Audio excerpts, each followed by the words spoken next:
Hello everyone, hi, I'm Ayanda and welcome to another episode of Unscripted. It's a show that we talk about anything, about everybody and to everybody. So today, my guest for today's show is none other than Phumzile Ntembu. She is a clinical psychologist, she is also a friend, she helps people around. And so today we're going to talk about spirituality, we're going to talk about religion, we're going to talk about life, and how has all of these things impacted her spirituality as a psychologist. I know the work of psychology is not an easy work, and I believe sometimes it's often misunderstood. But I'm here with her where she's going to tell us more about what she does. She's going to talk about life in general and perhaps the avenue that you can help, because we are living in a society that is highly depressed. We are living in a society that is abused. We are living in a society that is dealing with post-traumatic stress. And so we need psychology. Psychology is part of life. Even me myself as a pastor, I also need counseling. But she's here to talk more about all these things. So please join us, tune in, and hear what all of this has to happen.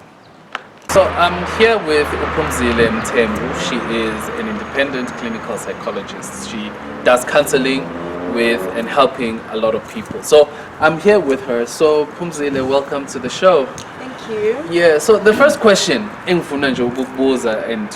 just get into Unscripted. What is actually psychology? What is the work of psychology? Because I think the work of psychology is often misunderstood. Perhaps in just a short, just explain what is psychology and what is the work of psychologists. Of a psychologist. Thank you so much for the opportunity. And I'd like to greet everybody at home. Psychology, especially our African people, they don't understand what psychology is and what a psychologist does. Yeah.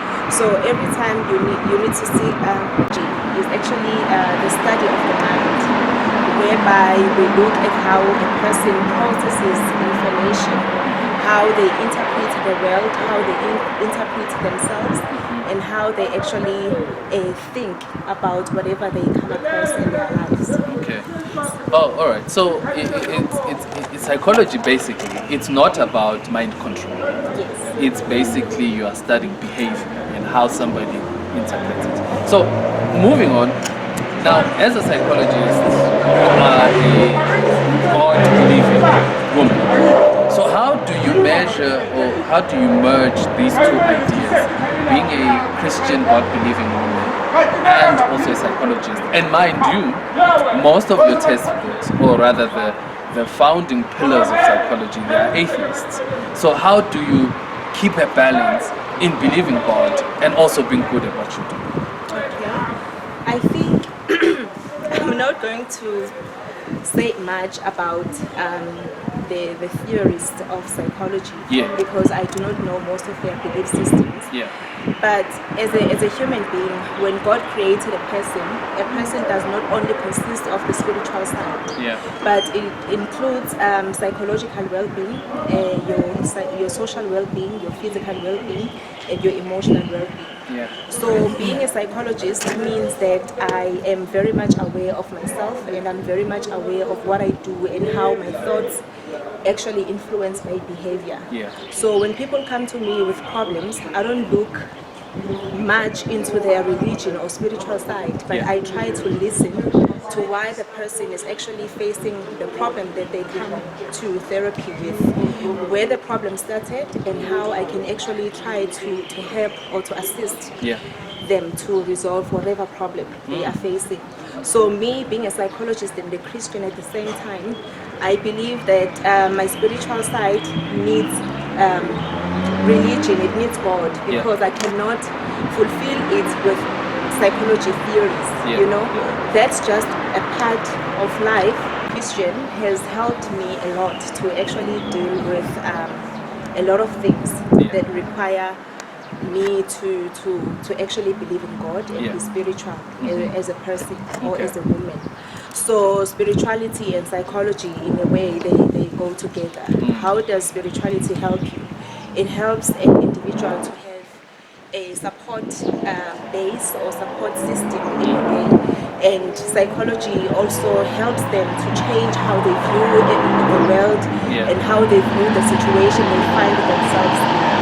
So it actually blends nicely if you understand both of them. Yeah, no, I don't really want to delve into your work, Okay. because this is not, we are just talking in basic. Yeah. But growing up, generally growing up, the work of psychology or therapy was seen as for whites or people who live in ivory towers. It was never seen as if I had an emotional problem, you were told, and especially as a man, you were told to go to indoda ayikhali, qina ndoda. You don't talk about your problems. Awukhali. So why do you think, and I think this is just one of my reasons I grew up with, but in your view, why do you think this profession has been not shunned, but people hardly, it's only when things are really, really bad that, you are told, okay, go see a therapist. Why do you think black people don't really go to therapy?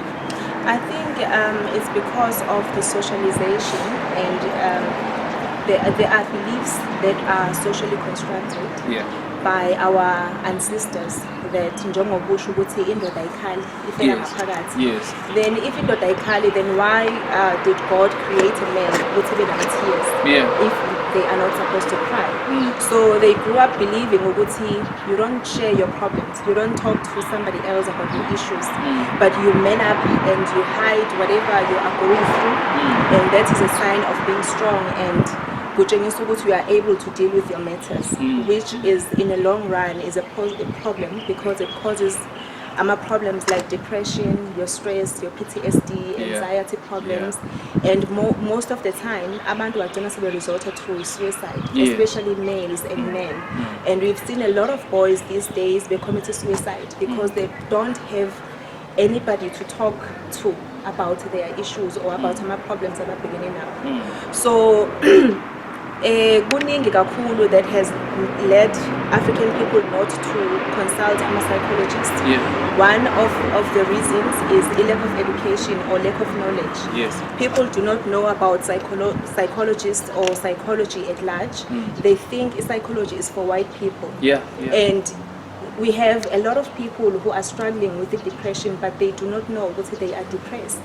So by or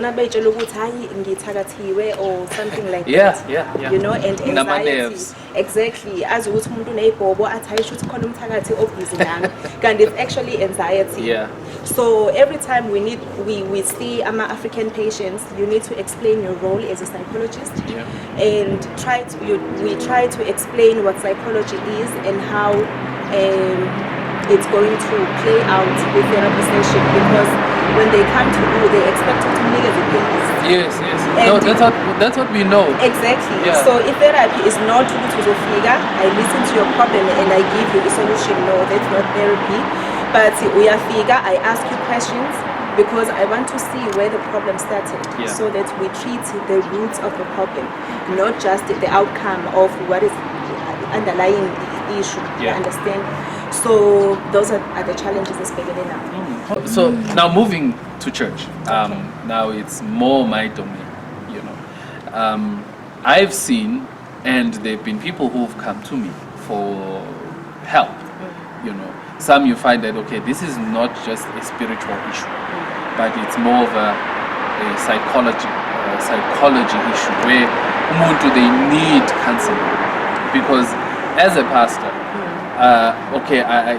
you do a bit of a course on a bit of psychology on counseling, but I cannot compare myself with yourself. With you are skilled in this profession, just like you can't compare with me. So what do you think the role can be in terms of church and psychology? Like, how can members be helped? Because not everything is spiritual. Some if somebody is going through depression, they need psychological help rather than prayer. Yes, prayer we will pray, but they also need. So how do you think the two houses or the two disciplines can work together? I think I would like to firstly address the issue that we are facing in our churches. And that problem is the issue of dependency. I think our people have become more dependent on pastors not only in the church setting, but on doctors as well. So what do I mean by saying that? I mean, if you as a pastor can identify that this particular person has depression and you suggest psychotherapy to them, it's going to be easy for them to go and seek therapy or a doctor if they suggest that, you know what, I don't think you have a medical condition, I think you have depression, so go to a psychologist. Then it's easier that way, because people cannot identify whether they have depression or PTSD and decide on their own to go to a psychologist. So I think the first step would be to empower pastors, to teach them about psychological disorders, so that they would be able to identify and refer to relevant practitioners. So basically what you're saying is that a pastor should not feel threatened by psychology. They're not going to take their members at church, but they're going to help them. Yes, because as I've explained before, that a person should be treated holistically. When they come to us, we do not disregard their belief system. We still respect and honor their belief system, whether they come with Christianity, Buddhism, they believe in ancestors and stuff. We still respect their belief system because it plays a part in their healing. No, that's good. And I wish actually that we would have more psychologists in church. In fact, I think even pastors need therapy themselves. So. As myself, I've attended a few sessions and they've helped me so much. You know, if it wasn't for therapy or psychology, I don't know where I would be today. Probably strung at somewhere. So so even us as psychologists, we also attend therapy sessions. To go to therapy does not mean you are a weak person, but it helps you to discover yourself, know who you are, so that when conflicts start with people in the church, you know how to respond or to react, and you know how to actually deal with that particular problem, because you now have a more understanding of who you are and how you can resolve the problem, and you understand people better. So you can't understand the next person if you don't understand yourself or who you are. So it helps in that sense. Also, it also helps you to learn other ways of dealing with people's problems. Because that's where you get to debrief about certain issues. And besides, as people, we come from somewhere, we also have a history. So sometimes you get to meet people who have the similar challenges that you are going through. And if you haven't dealt with your own personal issues, you won't be able to help the next person. So it's better that you deal with your issues and your problems, so that you'd be in a better chance to help the next person. Okay. No, that's good. I'm glad at least we agree with each other. So it goes together. It goes together. And I hope at home that you know that psychology is not an enemy. Psychology is a good tool to have.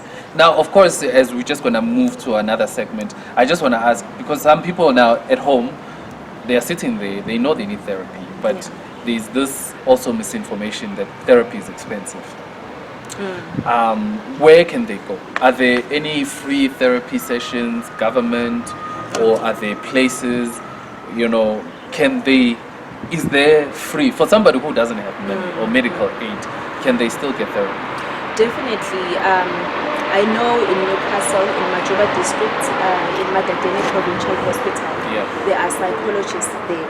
So people can go there and book a session or call and make an appointment telephonically to be seen by a psychologist. So basically, if it happens here in Newcastle, it's basically everywhere. You just have to go to your provincial hospital nearest and find out. clinic or nearest hospital. And just ask. Okay, so... Because psychologists also visit clinics. Because they've taken a route of decentralizing services so that everybody can benefit. All right, thank you. After the break, we're going to move to another not so heavy subject where we're going to talk about life, relationships, and the outlook of life. So join us after the break. Welcome back to Unscripted. We are still with Upumzile Mthembu, where we are talking everything, relationships, we're talking psychology, religion, and how life impacts us as society. So before we went to the break, I wanted to ask you about relationships, because I think also psychology helps in relationships, because what I have noticed, and also from personal experiences, Uguti, you like a person, but somehow something doesn't click, you know, and sometimes you even ask yourself, maybe there's something wrong with me, or something like that. So how do you think psychology and therapy in general can help today's relationship? Because people are seeing flames. I think before we talk of a relationship, we need to speak about the individuals that are in a relationship. Yeah. So, ukuba umuntu uzoqala relationship, you come with your personality, you come with your background. So we need to actually look at where that person is coming from, or now we're going to self-introspection of where you're coming from. Ukhule kanjani, ukhuliswe ngubani, what were the circumstances obubhekene nawo, umama be-available, ubaba be-available, what was happening. Because lama flames esiwabonayo happening in relationships, it's actually because of some of them challenges esibe nawo kuma backgrounds ethu. Uthola ukuthi when I was growing up, I was abused by maybe a stepmother or a stepfather. So angisenayo irrespect for a woman whatsoever. So when I see a woman, some of men babona ngathi a woman is an object to be used, hence they bangabi faithful kuma relationships, bangena kule baphume kulela, and they engage in sexual encounters with a lot of women because that's how they perceive umuntu wesifazane to be something abangayisebenzisa nje. Some of them have insecurities because of how they grew up, so they come with that kuma relationships. Igcine sekuba abusive verbally and emotionally and psychologically as well. So before namanje ama-relationships akhona are not the same, and if siqhubeka kanjena we are still going to face these challenges, maybe worse as time goes on, because manje we never get the time to parent our kids, and we there for because of imisebenzi, we have busy schedules, and abantwana bethu sibashiya with the nannies. The nanny, you do not know about the background yakhe, awumazi ukhule kanjani, parenting style sakhe, so they come to your house and they raise your kids while when you are out there making money. So awazi ukuthi uzokhulisa umama or ubaba onjani kusasa. Yeah, understand. You know, this is deep, man. It's so deep because it just sounds as just a simple thing, but it's actually turning out to be it's way more deeper. See, this is why I like psychologists, because abayibambi nje, abayikho phezulu, but they go deeper to the issue. So basically, in our generation, because one of the things I've seen in my relationships, there's a lot of unmet expectations. You know, somehow social media, and I'm not going to blame social media all the time, but somehow social media will present a couple should be like this, couple goals, and uzotola mina where I can't achieve that standard, you know, and I can't meet that target, and then we are unhappy here. So is it important in my relationships to communicate our expectations of each other? I think so, and I think before you even start a relationship, you should know who you are. You should know why you want to be in a relationship, and you should know what kind of a person you are looking for. Because manje, in our days, in the enzakalayo, you hear women talking about an ideal guy, kanti bakhuluma about a guy that has a BMW, a Mercedes Benz, or a car. Umuntu akutshela ukuthi ngizomenza umuntu ongenayo imoto. So if you come with a nice car, ugqoke isuit enhle, umuhle nawe upresentable, babona ngathi wow, this is a nice guy, yabona, this is a guy for me. Kanti akumele ungene kwi relationship because of the external factors, but you need to actually learn a person, umazi ama characteristics akhe, because if you get into a relationship because of what they have, then you are running a risk of being abused or being hurt in the process. So before, actually, what I'm getting from you is like, before you get into a relationship, first be in a relationship with yourself. Exactly. So that you know who you are. So that when you encounter things, you can easily walk away. Exactly. You know, because people are scared to walk away, you know. I hate that word, you know, but we find ourselves in this. So anyway, as we're coming to an end, thank you for being part of Unscripted. What is your parting shot? You know, what do you want the viewers at home to know regarding psychology, regarding help as a black woman in South Africa? Is this a profession that should be pursued? You know, would you encourage a young one in high school? Because bagometric manj, they are thinking maybe next year I go and take up psychology.